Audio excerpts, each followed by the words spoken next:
Good evening, everybody. I hope I'm audible, and I just hope that you are all safe and healthy in this time of the world. You're taking care at home. You're eating. You're enjoying yourself, and of course, it's a great pleasure to meet you on and off, especially to talk about and understand the small businesses and those who are interested in beginning their new career, new opportunities. It will be my pleasure to go further in these discussions. मैं भूल गई कि हमें हिंदी में बात करनी है. मैं मान रही हूँ कि आप सब बिल्कुल सेफ हो, बिल्कुल सही हो और अपनी तबीयत का ख्याल रख रहे हो. ये बहुत ज़रूरी है कि हम बहुत अच्छी तरह से ज़िंदा रहे. ये कोरोना का जो एपिडेमी हुआ है वो बिल्कुल जल्दी ठीक हो जाए और हम उसमें से विनर की तरह बाहर आ जाए. ये आप सबके लिए शुभकामनाएं हैं, लेकिन आप बहुत ध्यान रखिएगा अपना. आज मैं बोलने वाली हूँ कि स्मॉल बिजनेसेस, हमारे देश का जो इंडस्ट्रियल वैल्यूएशन किया जाए तो उसमें 40% of the contribution is coming from the small industries. Small industries की डेफिनेशन अगर बताऊं तो 2 करोड़ से नीचे का जो भी इन्वेस्टमेंट है, 10 लाख से नीचे है तो माइक्रो में चले जाते हैं, लेकिन उस पर मैं ना जाऊं. तो 2 करोड़ से नीचे के इन्वेस्टमेंट में करने वाले बिजनेसेस सारे स्मॉल बिजनेसेस में आते हैं और इसका योगदान हमारे देश के इंडस्ट्रियल वैल्यू में 40% है. दैट मीन्स ये बता रहा है कि हमारे देश के विकास की तरफ ले जाने के लिए to take our country towards economic development, we need to work towards small enterprise development. और इसके लिए सरकार ने बहुत सारी योजनाएं बनाई हैं for small industries, for medium industries, for large industries. और इन दिनों तो हर एक बैंक के पास ऐसी स्कीम्स है कि जिसे भी बिजनेस करना है वो यूँ बिजनेस शुरू कर सकते हैं और अपना इनकम कमा सकते हैं. पूरे दुनिया भर के लोग, people from world over are coming to India because India is a big market. तो हमारे लोगों को तो इस मार्केट को लेना, इस मार्केट को चुनना, इस मार्केट से ज़्यादा फ़ायदा उठाना ज़रूरी बनता है. अब सवाल ये है कि इतनी सारी स्कीम्स है, इतनी सारी मार्केट अपॉर्चुनिटी है, दुनिया भर के लोग आ रहे हैं, दुनिया भर के लोग फाइनेंस कर रहे हैं. इन दिनों स्टार्टअप में तो एंजल फंडिंग फैशन हो गई है.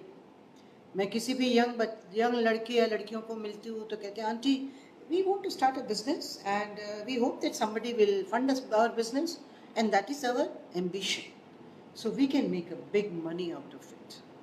बहुत अच्छी बात है. दैट मीन्स हमारे देश के यूथ काफ़ी मोटिवेटेड है कि स्मॉल बिजनेसेस को शुरू किया जाए और उस स्मॉल बिजनेसेस को इस तरह से शुरू किया जाए कि वो मीडियम और लार्ज इंडस्ट्रीज़ की तरफ आगे बढ़े. और इन दिनों तो कंप्यूटर का ज़माना आ गया है, सॉफ्टवेयर का ज़माना आया है, तो उसमें बहुत सारे इनोवेशन और बिजनेसेस शुरू हो रहे हैं. और आप देखिए हर कॉलेज, हर यूनिवर्सिटी, हर ऑर्गेनाइजेशंस में हमारे साइंस एंड टेक्नोलॉजी मिनिस्ट्री ने, हमारे एसएमईज मिनिस्ट्रीज़ ने, इंडस्ट्रीज़ मिनिस्ट्रीज़ ने इतने पैसे दिए हैं कि अपने इंक्यूबेटर बनाइए और आप हज़ारों स्टूडेंट्स को, हज़ारों लोगों को बिजनेस की तरफ ले जाएंगे. ये बहुत अच्छा माहौल है. मैं कुछ इंक्यूबेटर्स में खुद भी कमिटी मेंबर्स में हूँ, कहीं गाइड मेंबर हूँ, कहीं कुछ कर रही हूँ. तो इसमें देखा जाए तो हर एक इंजीनियरिंग कॉलेज ने अपने इंक्यूबेटर सेंटर्स लगाए रखे हैं. उन इंक्यूबेटर लगाने के लिए गवर्नमेंट ने बहुत सारे पैसे दिए हैं, इस आशा के साथ कि हम स्मॉल बिजनेसेस को आगे बढ़ा सकें. और ये हमारे देश की बात है, ऐसा नहीं है. दुनिया भर में स्मॉल बिजनेसेस को आगे बढ़ाने के लिए अभी सब जगह काम चल रहा है, क्योंकि यही एक मौका है कि देश की इकोनॉमिक बढ़े और एम्प्लॉयमेंट की अपॉर्चुनिटीज़ बढ़े. So I would like to share with you today that इतने सारे businesses खुल रहे हैं. अगर देखा जाए तो 1,36,000 से ज़्यादा बिजनेस हर साल में खुल रहे हैं. इतने सारे बिजनेसेस खुल रहे हैं और अगर उनका एम्प्लॉयमेंट के साथ हम डिसाइड करें तो एम्प्लॉयमेंट तो बहुत ही ज़्यादा बढ़ता है. अब मज़े की बात यह है कि कुछ स्टडीज़ बाहर आए हैं और ये स्टडीज़ ऐसे हैं कि जो बता रहे हैं कि इतना होते हुए भी बिजनेसेस बहुत फेल हो रहे हैं. और अगर मैं कुछ सही स्टेटिस्टिक्स दिखाऊं, समझाऊं, तो मैं ये कहना चाहूँगी कि इन दिनों जो एंटरप्रेन्योर्स स्टार्टअप में हैं और जो एग्जिस्टिंग बिजनेसेस में हैं, जो एग्जिस्टिंग बिजनेसेस में मतलब एग्जिस्टिंग प्रोडक्ट्स है, जो इनोवेशन प्रोडक्ट में है और एग्जिस्टिंग प्रोडक्ट में है, वो सारे मिलके हमारे स्टडी के हिसाब से, जो स्टडी किया गया है IBM institute of business value and Oxford economics ने कहा है कि 90% of the Indian businesses, Indian startups fail with in 5 years. ये क्यों, ऐसा क्यों हो रहा है? और उसका रीज़न उन्होंने बताया है because of the lack of innovation based being the main reason, जिसमें कंज्यूमर को नीड को ध्यान में रखते हुए बिजनेसेस नहीं हो रहे हैं. ये तो स्टार्टअप का एनालिसिस है. और अगर हम ये स्टार्टअप जो एंजल फंडिंग से हो रहा है, जो आज की नए तरीके से हो रहा है, अगर मैं बिजनेसेस की बात करूं, कोई दूसरे हज़ारों बिजनेस है, trading businesses, servicing businesses, manufacturing businesses, वो सारे बिजनेस में जाते हैं और उसका सफलता का प्रतिशत सिर्फ 10% है. तो ये तो बड़ा मुश्किल हो गया. अगर इस तरह से रहा तो कोई स्मॉल इंडस्ट्रीज डेवलपमेंट में मीडियम इंडस्ट्रीज की तरफ जाएगा ही नहीं. तो सवाल ये होता है कि ये लोग फेल क्यों होते हैं. इसके काफ़ी स्टडीज़ हुए हैं और मैं आपसे कुछ स्टडीज शेयर करना चाहूँगी और फिर मेरे 30 साल के अनुभव से आपसे बात करना चाहूँगी. और उस स्टडीज़ को अगर देखा जाए तो ये कहा गया है कि सबसे पहले तो कस्टमर बेस प्रोडक्ट की पसंदगी, selection of product is wrong and therefore they fail. मतलब वो मार्केट में उस प्रोडक्ट की अभी डिमांड नहीं है. वो ऐसे प्रोडक्ट की पसंदगी करते हैं कि उसकी डिमांड बढ़े और तब हो. It takes a long time. वैसे कहा जाता है कि any business to become successful has to run for 1000 days. 1000 days यानी 3 साल. 3 साल तक हमें बिजनेस चलाना है और इन दिनों देखा जाए तो 5 साल के अंदर, 3 साल के अंदर ये बिजनेसेस फेल हो चुके हैं. ये बहुत बड़ी प्रॉब्लम है और उस प्रॉब्लम को हमें कैसे समझना है. तो पहले हम समझते हैं कि बिजनेस फेल क्यों होते हैं, जो नए स्टडीज़ के हिसाब से अभी स्टार्टअप के लिए किया है. दूसरा कहा गया है कि expansion with very little margin, पैसे बहुत कम रहते हैं और बिजनेसेस बढ़ाना चाहते हैं. Lack of talented man power, कोई भी बिजनेस है वो आइसोलेशन में नहीं possible. The businesses have to be in the market. उनको मार्केट में जाके बिजनेस करना है, उनको इंटरैक्शन के साथ बिजनेस करना है और देयरफॉर लैक ऑफ टैलेंट, उनके पास ऐसे टैलेंटेड लोग ही नहीं है जो उनको बिजनेस में मदद कर सके. पांचवा आता है scalability with reducing revenue model at the cost of, मतलब उनकी स्केल करने के लिए अगर मुझे मेरे बिजनेस को बढ़ाना है तो मुझे नए कस्टमर्स बढ़ाने पड़ते हैं. पुराने कस्टमर्स में मेरा बिजनेस चले ऐसा नहीं है. वन टाइम कस्टमर्स प्रोडक्ट पसंद किया जाता है कि मैंने वो आपकी प्रोडक्ट ले ली, उसके बाद मुझे आपकी ज़रूरत नहीं है तो मुझे कहीं और जाना है. सो उसका मतलब ये हुआ कि बिजनेस प्रोडक्ट की ऐसी सिलेक्शन हो रही है कि एक ही प्रोडक्ट के साथ, एक ही कस्टमर के साथ आप एक ही बार डील करते हो और इसलिए उनको एक्सपेंशन और ग्रोथ में प्रॉब्लम हो रहे हैं. Mix marketing strategy and wrong positioning. अब product without proper segmentation of customers to studying customers. My example though, in one of the incubators, I was interviewing one of the entrepreneurs. I would not like to give the name, but the entrepreneur said, I want to make a shower which will use the water only for 5 minutes. And then you can save the environment, you can save everything. And World Bank, UN, everybody showed a lot of interest. But when we talked to the customers, they said 5 minutes. So in that also, in that 5 minutes, the water will come for 50 seconds, then it will stop, then you put the soap, then again it will come, then you wash your head, then again it will come. If you want to wash, if you got a long hair, if you want to wash for a longer period, it would not come. Now, those kinds of businesses, wrong positioning में बहुत बुरी तरह से fail हुए हैं.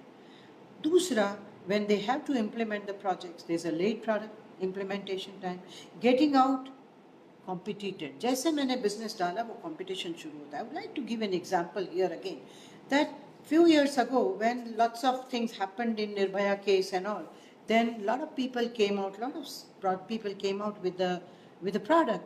They said ki if you are going in school bus, we will track you. School will track you, parents will track you, and the product came in. But if A school has to be done, a product has to be with A because A's customers are different, their geographical reach outs are different and things like that. B customer is different because their parents are different, their children are different, their geographical reach outs are different. So these products did not do too well. But one of the Bangalore-based organization is now working on it and asking for the funds and thinking that the businesses are going to grow left and right because everybody wants to track their child. I don't know about it. At this point of time, it is difficult to say.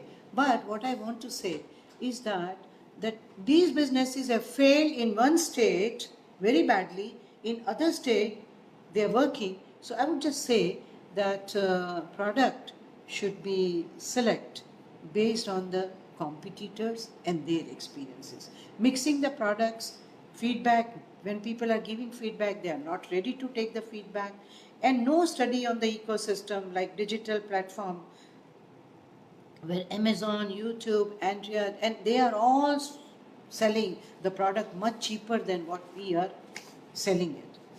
Apart from this, I would also like to share with you that another study says that these products who are having no margin money, they don't have money, they can't sell their product, they are not having any idea about it and things like that.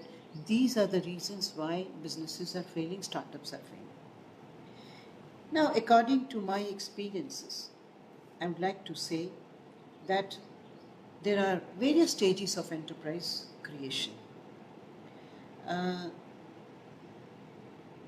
Enterprise creation goes into the first stage is selection of an enterprise. You have to select a product. You have to select an enterprise. How do you select? How do you go about? It's not always innovation. One has to be really careful with it. Why I am telling this? That in the world, if you talk about no Indian cities among the top 10 most popular startup cities in the world. If we are talking about startups, we should have these cities already there. But so far, none of them are there. Only one organization, only Indian Asian Paint company could made its presence in the Forbes top 25 companies. So where are we? Funding which was coming to 6.5 billion in the year 2016-15 has now reduced to 3.5 billion. It says that because the businesses are failing and therefore we are not making much sense. Now, why this business fail and how do we go about it? That is the major concern what we have. Now, let us understand the entrepreneurship. What is entrepreneur? Who is an entrepreneur? Entrepreneur is a person who starts a business, who invests on his own, on her own. When I meet my startups, When I go and meet in the committee, when I interview them, I said, what are the reason? Why did you start the business? They said, we thought that innovation will bring us a lot of money, and that's it. So the goal has become getting money instead of getting business. Now, when they go into the business, that is one reason why they fail. Secondly, when they go into the businesses, entrepreneurs have to go through 4 stages systematically. Like what we say that you have to know 1 to 10 when you go to write 11 to 20 and 91 and so on. Similarly, when you start a business, you have to go through different stages. I would just like to explain to you that what are these different stages. The first is when entrepreneur goes, he or she should have the knowledge, skills, and entrepreneurial behavioral ability to be able to take the action to run the businesses. Mental state, the mindset, the thought process. It has been said that if you want to walk like a duck, you should be able to think like a duck. So if you want to walk like an entrepreneur, you should be able to think like an entrepreneur. Entrepreneurs think about the product. Entrepreneur thinks about how he can reach out to or she can reach out to the people with his or her product. So when you talk about this, there are 4 stages an entrepreneur goes through. The first stage, which we call the product selection. Product selection is the first stage and which is a must. There are lots of entrepreneurs who have selected a product thinking that it is an innovative product and I should be able to do it because this product does not exist in the world. That means there is a lot of demand.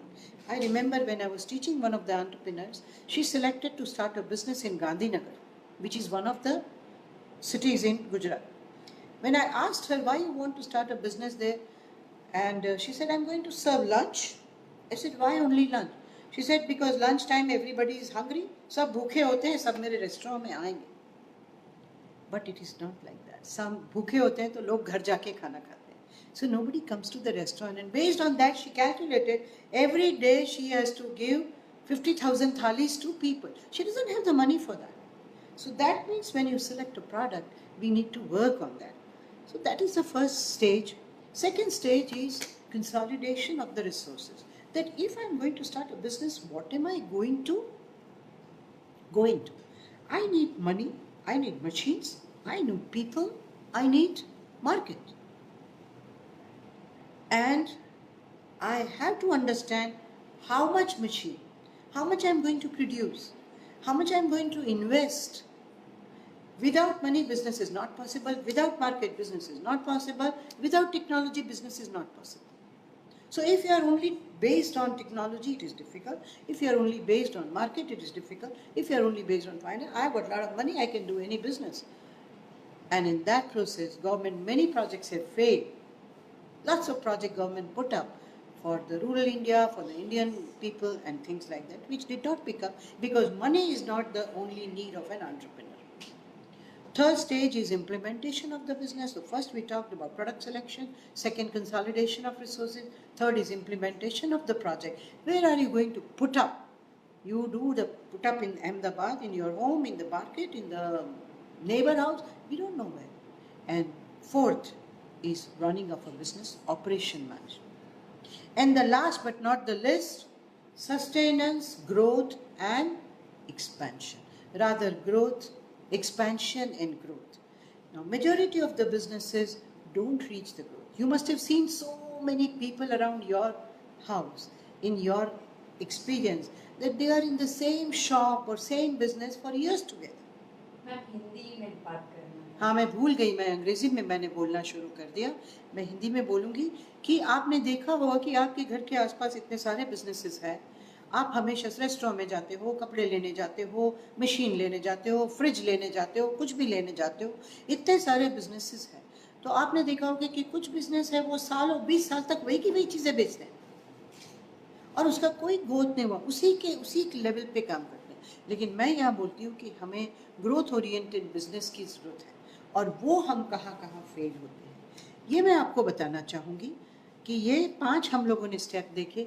इसके अलावा एक बहुत महत्वपूर्ण important चीज़ होती है, वो व्यक्ति की एंटरप्रेन्योरियल बिहेवियरल कॉम्पिटेंस, जिसे कहते हैं गोल सेटिंग करना, कि मैंने गोल सेट करना, आज मैंने बिजनेस डालना है जिसमें मैं दिन में 2,000 रुपया कमाऊंगा, आज मैंने बिजनेस डालना है जो मैं दिन में 30,000 रुपया कमाऊंगा, एक महीने में 5 लाख रुपया कमाऊंगा, साल में मैं 60 लाख रुपया कमाऊंगा, या तो साल में मैं 6 करोड़ रुपया कमाऊंगा।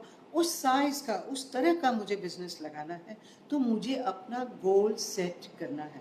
उस गोल को सेट करने के लिए मुझे कैसा रिस्क लेना है, किस तरह से इंफॉर्मेशन चाहिए, किस तरह से अपॉर्चुनिटी मैंने देखनी है, किस तरह से सेल्फ कॉन्फिडेंस बढ़ाना है, किस तरह से मुझे प्रॉब्लम सॉल्व करने हैं, किस तरह से मुझे इन्फ्लुएंस लगानी है, किस तरह से मुझे परसिस्ट करना है, पीछे पड़ा रहना है, और किस तरह से मुझे इनिशिएटिव लेना है, कैसे मुझे पहल करनी है।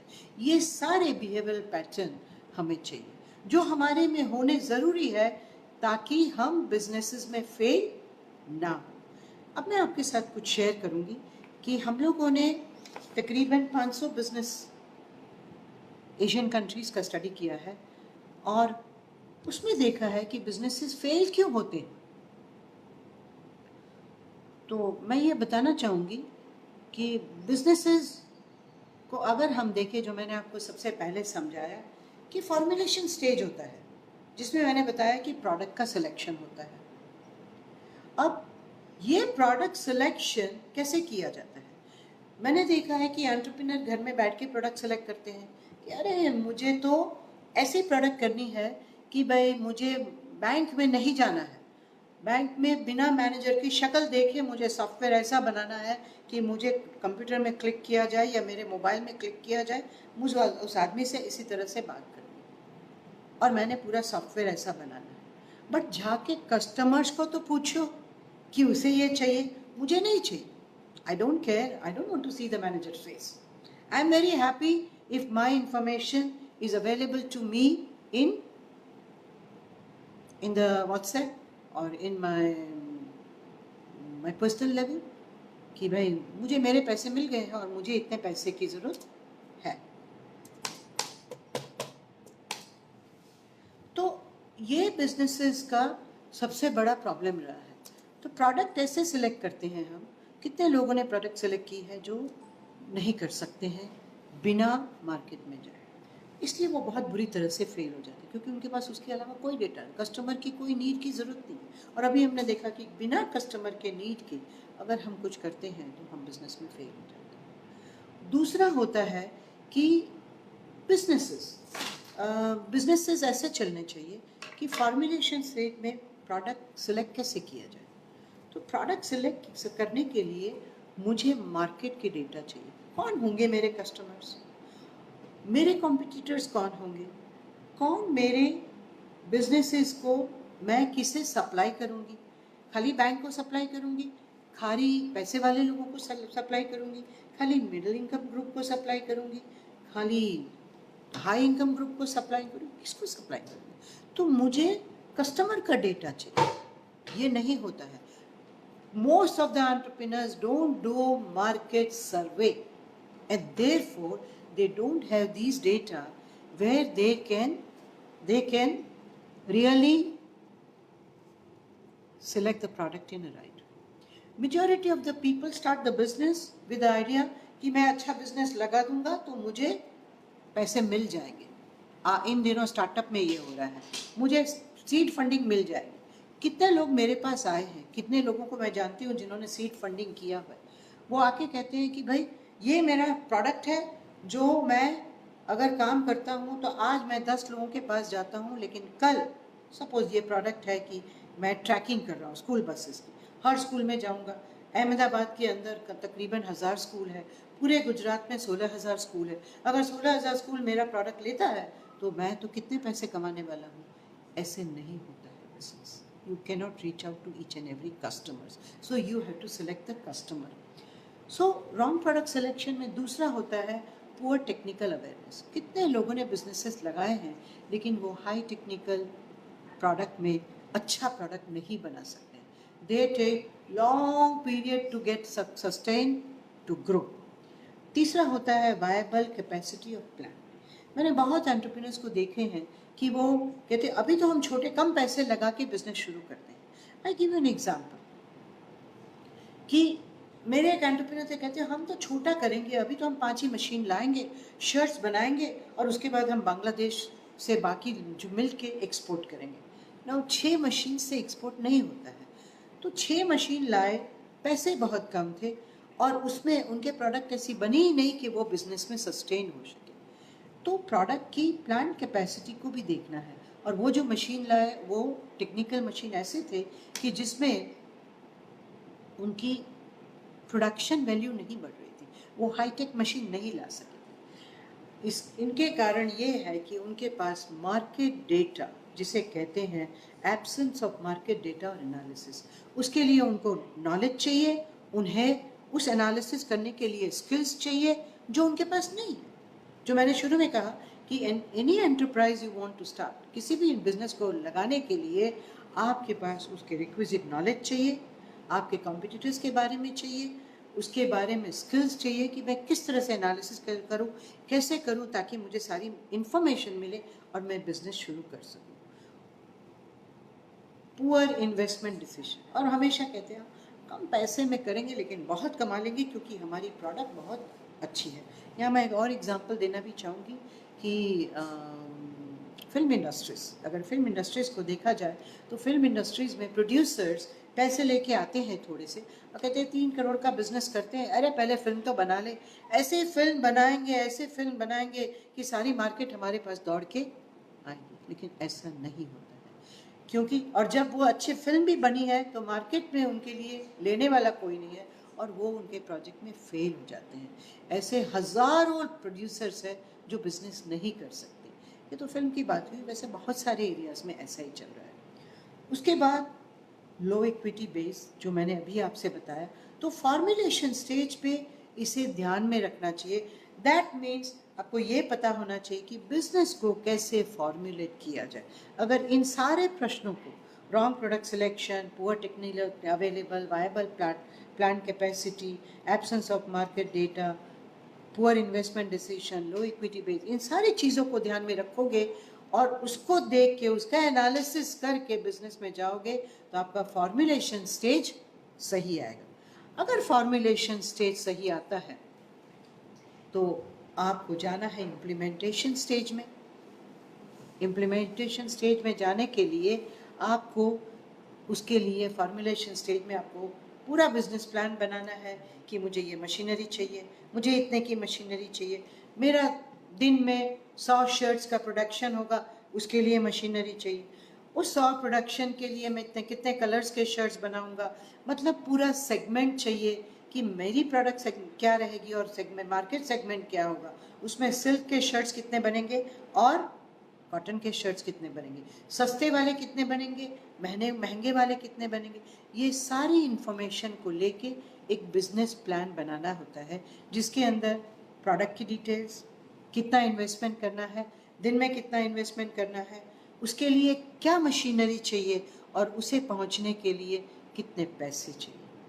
तो लैंड और बिल्डिंग के लिए कितने पैसे चाहिए, कितना मशीनरीज के लिए चाहिए, उसके अलावा कितना रॉ मटेरियल चाहिए जिसे वर्किंग कैपिटल कहते हैं, कितना रॉ मटेरियल मुझे चाहिए ताकि मैं अपने बिजनेस को आगे बढ़ा सकूं। ये नहीं कि मशीनरी लगा दी और फिर पैसे ख़त्म हो गए तो मैं आगे प्रोडक्शन भी नहीं कर सकती हूँ।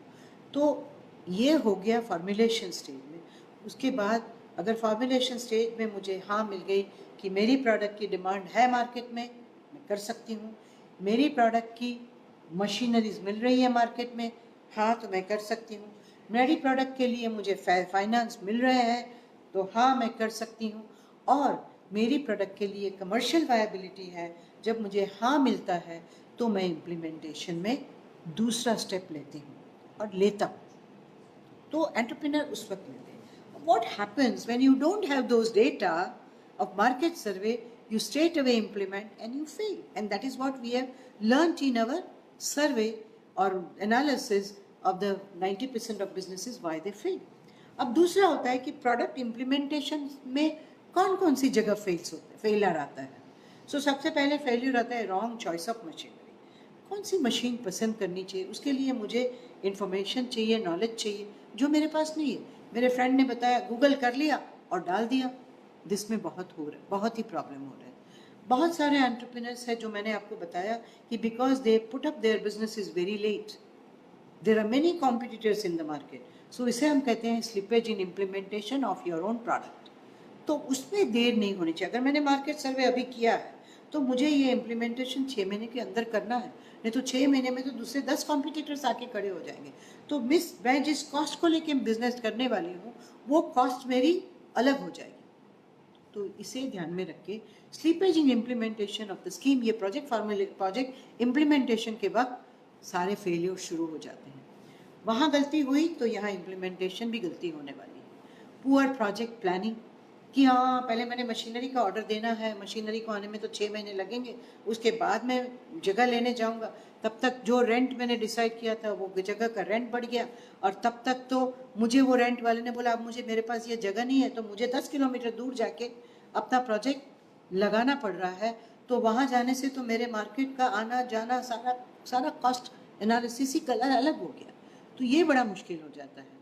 तो poor project planning has to be very well done implementation के बाद। लैक ऑफ इंफॉर्मेशन और प्रोसीजरल फॉर्मेलिटी, हमें यही नहीं पता है कि लीगली हमें क्या करना है। हमें तब पता चलता है कि अरे मुझे तो लाइसेंस लेना था, अरे मुझे तो लीगल इन्फॉर्मेशन थी ही नहीं, अच्छा मुझे डिप्रिसिएशन मिलेगा, अच्छा मुझे ये ड्यूटी भरनी पड़ेगी। Now these are the things which almost all the entrepreneurs are lacking, and lack of coordination and lapses. वो एंटरप्रेन्योर बिना लोगों के साथ में हुए अपने बिजनेस करना चाहता है, जिसमें उनके पास कोई लोग नहीं होते हैं, खुद ही स्टैंप लगा के स्पीड पोस्ट में देने जाते हैं, खुद ही प्रोडक्शन करते हैं, खुद ही मार्केट में जाते हैं, खुद ही एडमिन करते हैं, खुद ही अकाउंट्स लिखते हैं। तो lack of coordination of lapses ऐसा हो जाता है कि अकाउंट्स लिखते बैठते हैं तब प्रोडक्शन नहीं हो सकता है। Now these I am not talking about the small entrepreneurs of few lakhs, I am talking about entrepreneurs who have invested more than 2 crores rupees. Then there comes the stage where you fail again, project operations. अच्छा formulation हो गया, आपने implementation भी कर तो दिया, फिर भी ये तीसरा स्टेप ऐसा है जहाँ फिर से आप फेलियर की तरफ जा सकते हो। और ये कैसे? तो defect in production planning I would like to share with you.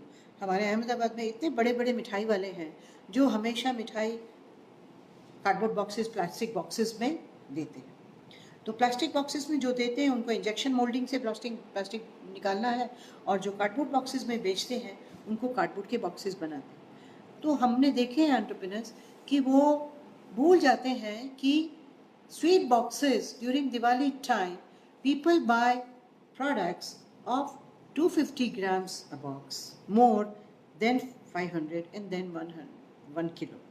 So वो क्या करते हैं कि अच्छा ठीक है 1 किलो के डिब्बे हमने बना के दे दी, उनके पास ऑर्डर आया है कि हमें 1 किलो के 100 पैकेट चाहिए दिन के, 500 ग्राम के 200 चाहिए और 250 ग्राम के 400 चाहिए।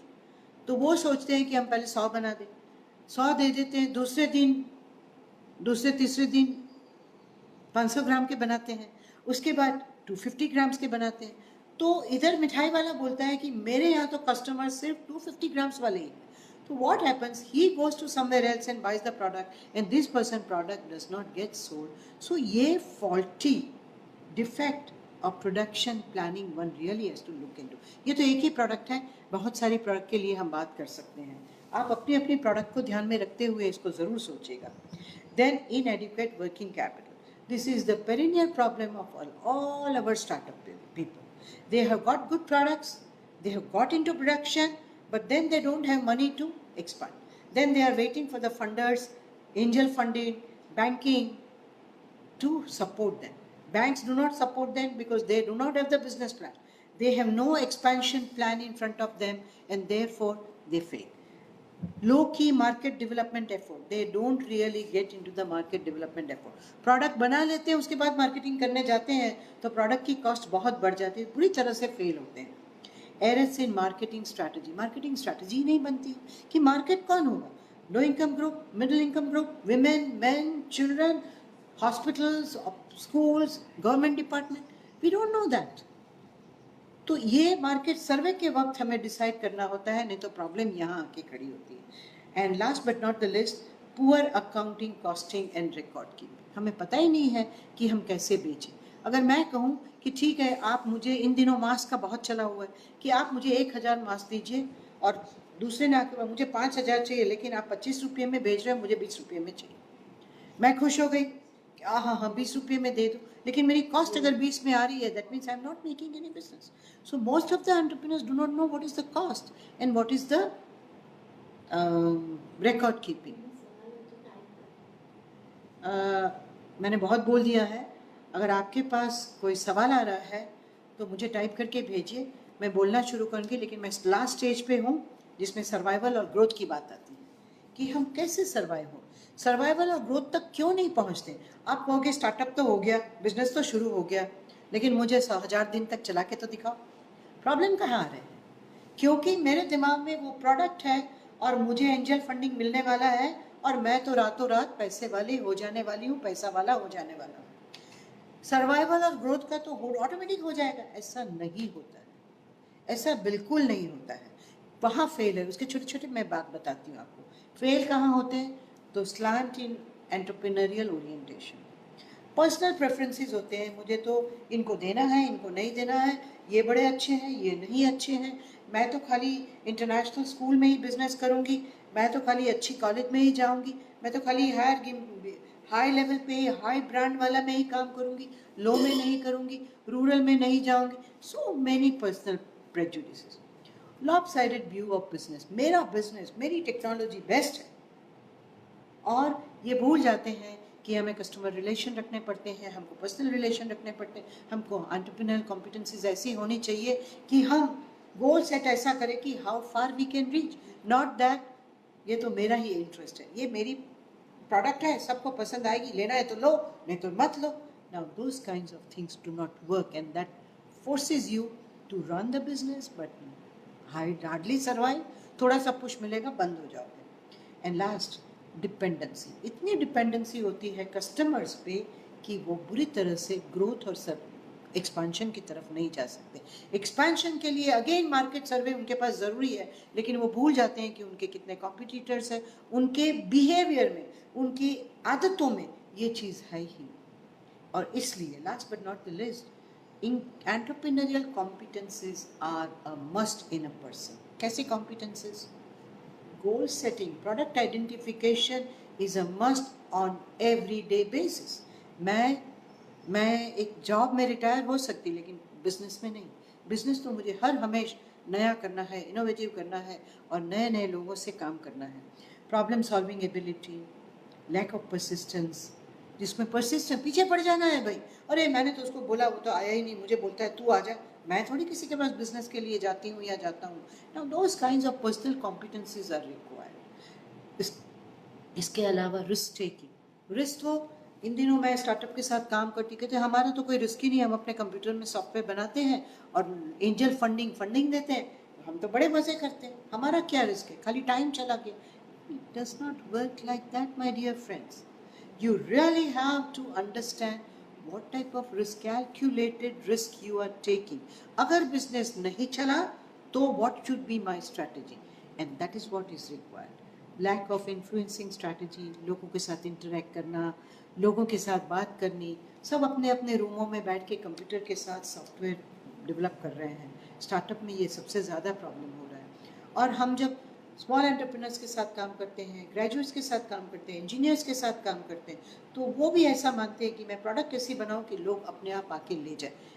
आज की तारीख में ऐसा नहीं होगा, क्योंकि there are more competitors and when you enter you will reduce your rate, so competitors will reduce further and you will reach a stage जहाँ पे एक्सपेंशन ग्रोथ का स्कोप कम हो जाता है। So these are the reasons entrepreneurs fail. Question आए हुए हैं तो मैं आपसे बात करना चाहूँगी। हाँ, एक क्वेश्चन आ रहा है कि जो फेल होते हैं तो फिर हम बिजनेस करें क्यों? सवाल है, अगर 90% बिजनेस फेल हो रहे हैं तो क्यों बिजनेस करोगे? नहीं करो, जॉब ढूंढिए जहाँ फेलियर नहीं है। लेकिन बिजनेस करना है तो ये सारे स्टेजेस को ध्यान में रख के करना है, इसको सीखना है। इसको हमारे सोशलाइजेशन पैटर्न में हमारे स्कूल के एजुकेशन में, यूनिवर्सिटी एजुकेशन में ये नहीं सिखाया जाता है।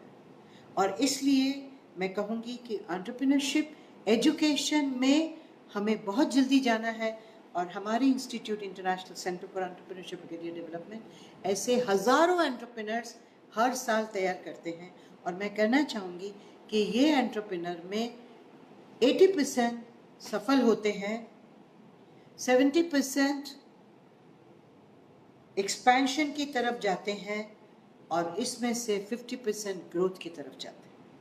अब मुझे ये बताएं कि अगर एंटरप्रेन्योरशिप को एजुकेशन लेवल पे लाया जाए, सीखा जाए, तो मैं ये कहना चाहूँगी, अगर इसको सुनने वालों में से अगर गवर्नमेंट के लोग हैं, यूनिवर्सिटी के प्रोफेसर हैं, कि भाई एजुकेशन में इसको लाना है, और तब हम 80% रिजल्ट्स ला सकेंगे, ये 90% फेलियर नहीं होगा। और हमारे एंटरप्रेन्योर्स इतनी सफलता से काम कर रहे हैं कि हमारे स्मॉल एंटरप्रेन्योर्स में से 20% मीडियम एंटरप्रेन्योर्स की तरफ बढ़ चुके हैं। That is growth. हमारे स्मॉल एंटरप्रेन्योर्स हैं, वो पिछले 5 सालों में प्रोडक्ट्स बदल चुके हैं, एक्सपेंशन कर चुके हैं। And I would like to say they are in the business for the last 20 years, 24 years, and their second, third generation also have come into the businesses. So what I want to tell you that fail होने के तो reasons बहुत हैं, और मैं चाहूँगी कि जो भी सुनने वाले हैं उसमें से अगर किसी को फेल होना मंजूर नहीं है, तो इन सब बातों के लिए जो मैंने आपको बताया उनको ध्यान में रखते हुए आप बिजनेस जरूर करिएगा। यानी कि आपको अपने बिजनेस का नॉलेज होना चाहिए, आपके अपने बिजनेस के लिए स्किल्स होनी चाहिए, और आपको अपने बिजनेस चलाने के लिए एंटरप्रेन्योरियल कॉम्पिटेंसीज होनी चाहिए। आप खाली उसकी बात जानो दो, गाड़ी अगर चलानी है तो आपके पास गाड़ी चलाने में किस चीज़ की ज़रूरत होती है, क्लच क्या है, ब्रेक क्या, आप तो कहोगे ऑटोमेटिक है, फिर भी ब्रेक तो लगानी पड़ती है, स्पीड तो देखनी पड़ती है। तो किस तरह से गाड़ी चलाओगे, कहाँ रोकोगे, कैसे ब्रेक लगाओगे, कैसे शुरू करोगे, ये नॉलेज होना चाहिए। और उसे चलाने के लिए स्किल्स होनी चाहिए। दाहिनी ओर जाके आप सोचो कि मैं बाईं ओर जा रहा हूँ, ऐसा नहीं हो सकता है। सो स्किल्स देखनी है, और उसे सफलता से चलाने के लिए कॉम्पिटेंसीज चाहिए।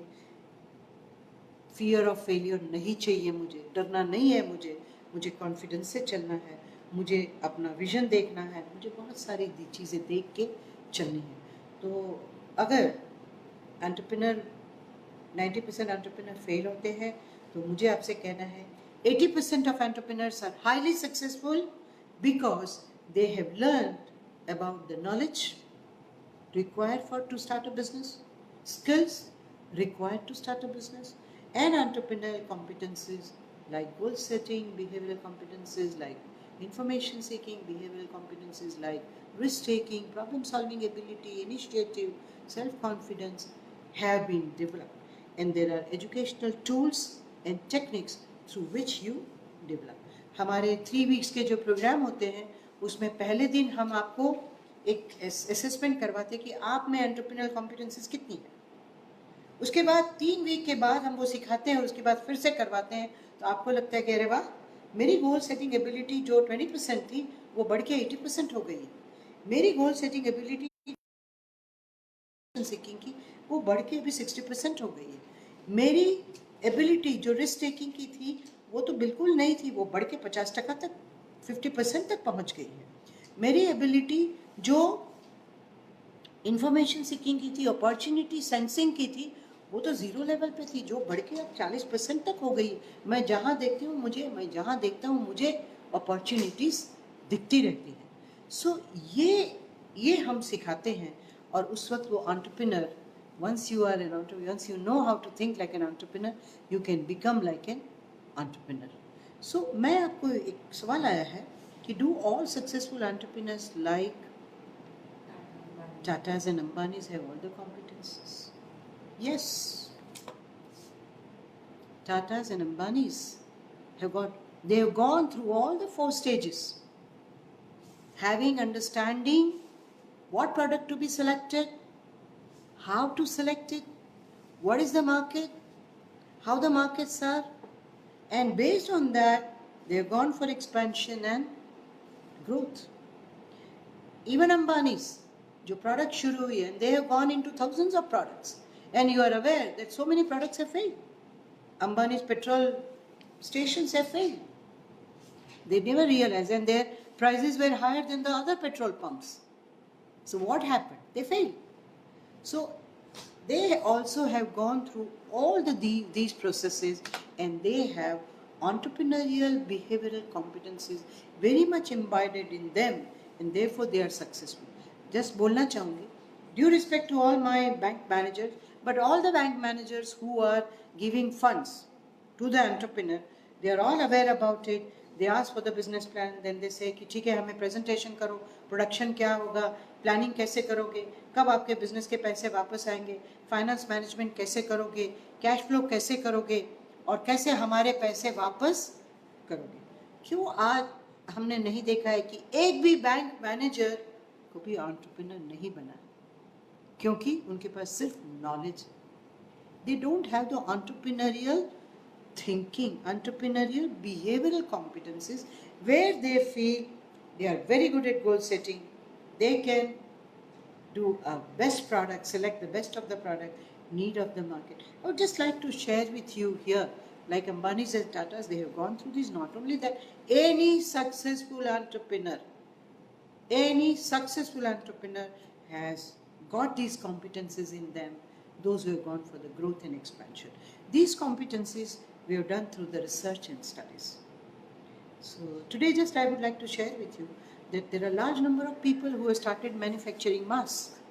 Why? Because suddenly they saw the opportunity. They thought, अरे ये mask की तो बहुत ज़रूरत आ गई है. So in Rajkot there is a big enterprise which has come with 20 lakhs of investment. There is another organization with 2 crores of investment have come into existence.